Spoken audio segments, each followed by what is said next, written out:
I hope you enjoy tons of exposition.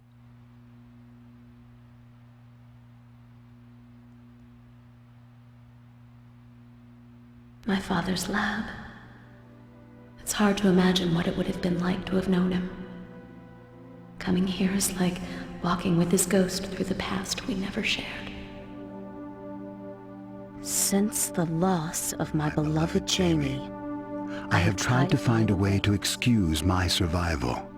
Her sacrifice must have some meaning, or the tragedy of it will overwhelm me. I met Jamie when she was a student of mine. She was one of my best. It was also obvious that she was an exceptional person. I fell for her from the start. Jamie was an activist. She knew government was concealing the facts about the environmental crisis. She was determined to set things straight no matter what the cost. Jamie convinced me to join in the struggle. We both knew it was dangerous, but we were young and thought we were indestructible. I miss her terribly. We never should have left the city, but we wanted proof of what was being allowed to happen. They called it a wilderness preserve. It was one of the contaminated zones, the dirty secrets that the government made it easy to ignore. We knew that traveling there would brand us as enemies of the state. We thought we were prepared to deal with the consequences of our choice. But what happened was more horrible than anything we could have ever imagined. On our way into the zone, Jamie cut her leg. The wound became infected almost immediately. I'd never seen anything like it. She was dying in my arms, and there was nothing I could do to save her. All I could do was ease her pain.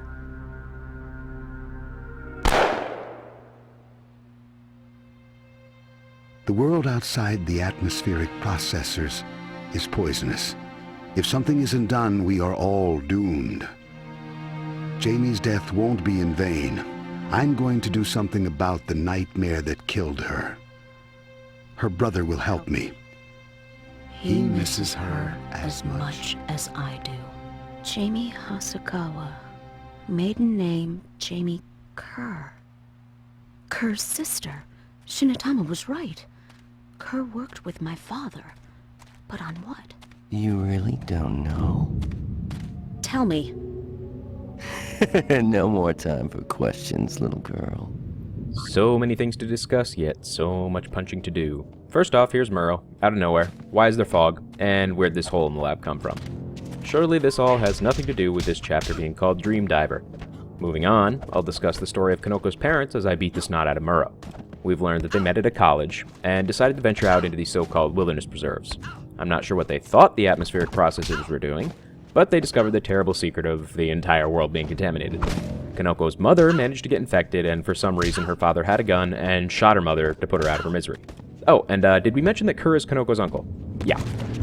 So they have yet to actually explain why Konoko seems to have superpowers, but I'm sure we'll get to that. Meanwhile, this level can be absolutely brutal. It's short, but the enemies are all higher level or just straight up mini-bosses, and that's not counting the weird effects we're going to be seeing all over the place.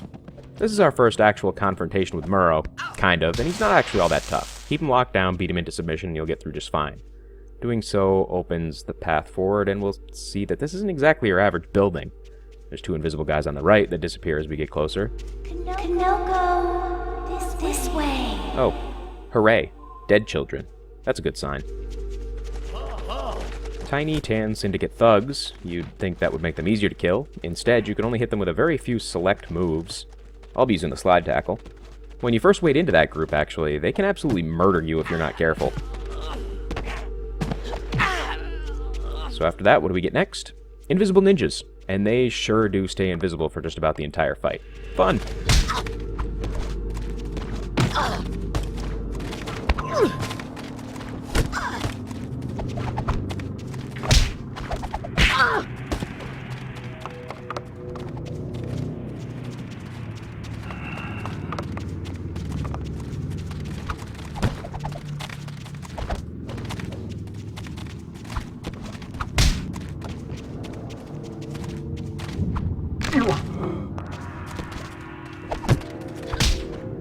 Well, there's a new throw at least. We haven't seen too many out of the ninjas yet.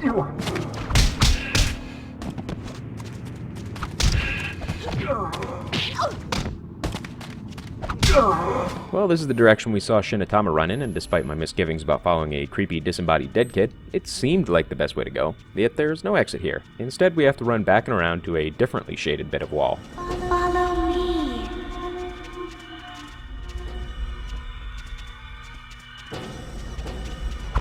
Hey!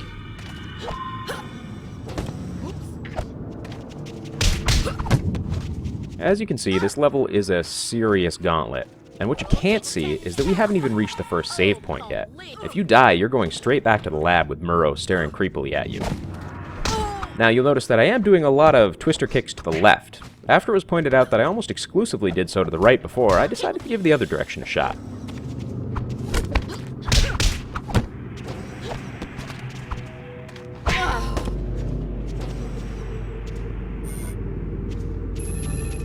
Over here. You lied to me! I told you what you needed to know. You used me! I did my job, which is better than I can say for you. So Muro had his crack at us, and now we're up against Commander Griffin. For an old guy, he's awfully tough, and toting a VDG pistol. We want to get that away from him as quickly as we can, and then grab the phase cloak around the corner before his backup arrives. Surrender now! Now that we're hidden, we can try to take down the TCTF SWAT agents with backbreakers, before facing down Griffin himself. Not that it's always that easy.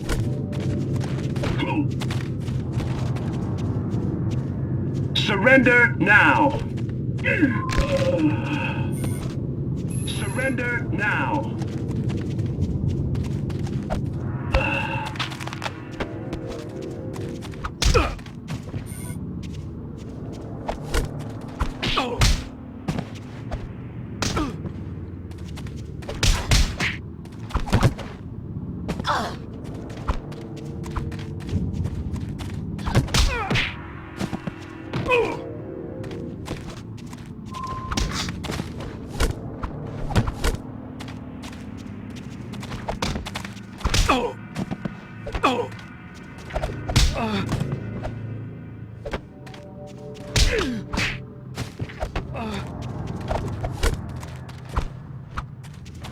Well, with him down, we're free to move on to the next little hallucination that Shinatama has in store for us.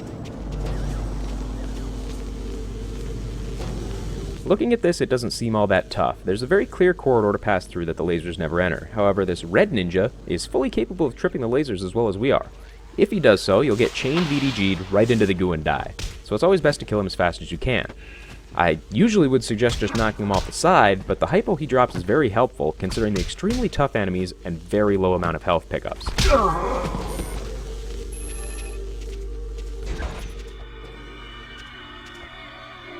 Something is wrong here, but I can't quite put my finger on it.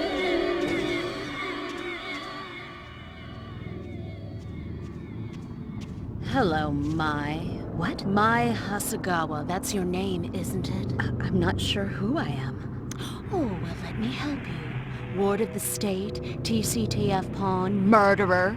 Ring any bells? Leave me alone. Aw, can't do that. You are a rogue agent. I'm under orders to bring you in. Notice how Konoko didn't even argue with the whole murderer thing.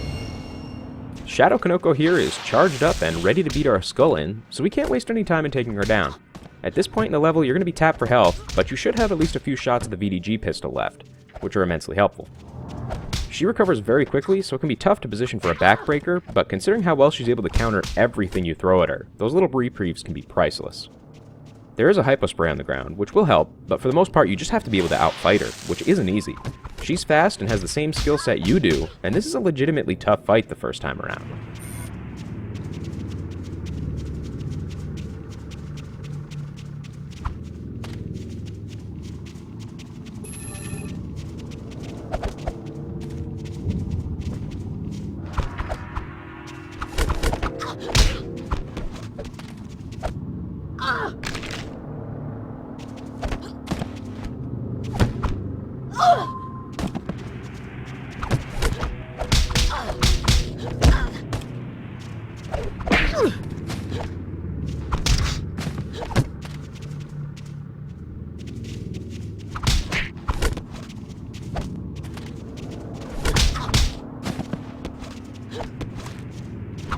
I mostly like the fact that the evil Konoko here really isn't any more evil than the normal Konoko.